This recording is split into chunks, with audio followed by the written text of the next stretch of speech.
Hi, Stephanie here with Mahalo.com. You know, divorce is never an easy option. It is especially difficult when you have children. So what do you do if you're getting divorced, and how do you tell your children? How do you help them cope?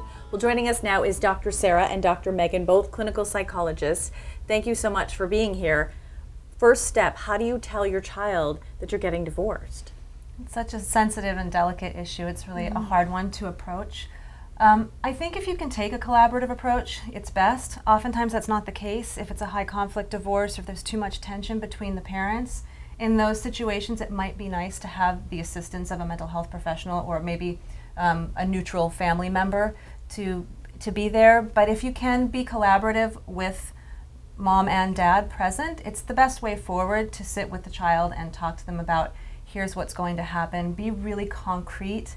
Be simple, use age-appropriate explanations of what's going on, definitely not going into the details as to, every dirty detail as to why the divorce needs to happen, but keeping it simple and providing reassurance and security for the child that no matter what, mom and dad still love you and we're going to be here for you and we're going to do everything we can to keep you safe and keep you having your things that you're used to having and that kind of thing. So providing that framework of safety and security and reassurance, but at the same time empathizing with them about how difficult it's going to be and how that they're going to feel sad and angry, normalizing those feelings so that they know that it's okay for them to get angry at mom and dad, because that's an important part of the process going forward. Yeah, absolutely. And once you're separated and you're going through the divorce, I've read that the worst thing you can do is, badmouth the other parent. And I think that a lot of that happens. That must be pretty impactful on a child. Definitely. Yeah. Definitely. I think a lot of children end up feeling like they're caught between the two parents and almost have to choose sides. And when parents start to badmouth one parent or the other, then that really puts the child in the position of feeling like they have to choose sides or they have to defend one parent versus another parent. I think consistency is really important. So the parents really need to work together and get on the same page in terms of what they're going to say, how they're going to say it. So if a child asks questions to mom versus dad, they're going to get very similar responses. And that both parents have agreed in terms of what they're going to be saying to their child.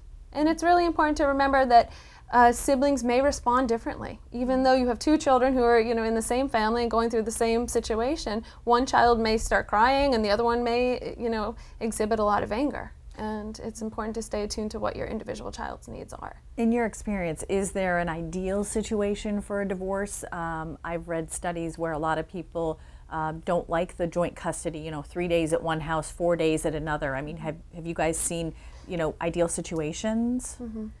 Ideal is tough because what I see is it changes over time. So what might work best in the beginning of the divorce, then as the child grows and has new needs, it might change. So a certain custodial arrangement in the beginning works better, and then maybe a year or two in, something different works better. So I think if parents can be open and flexible is really important. A lot of times parents become very rigid and they want it to go one way versus the other, and a lot of times that's not really incorporating what the kid needs. The kid might at first want 3 days here and 3 days there, and then later on that becomes overwhelming.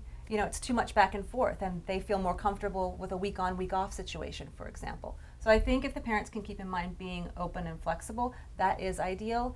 And oftentimes I think that process is facilitated by somebody like a mediator or a therapist or someone that can help those parents stay neutral and keeping their kids' best interest in mind. Great advice. And it's important not to just sit down and ask your children, what do you guys want? It's important as the parents to remember, you are the parents. You're the ones who, need to stay in charge and make the decision so that the children are feeling safe and feeling like, even though the parents are going to be in separate homes, they're both still going to be parenting and both be involved. Yeah, good advice, parents. Definitely putting your own bad feelings aside and putting the needs of those kids first. Right. Thank you both so much. Thank you.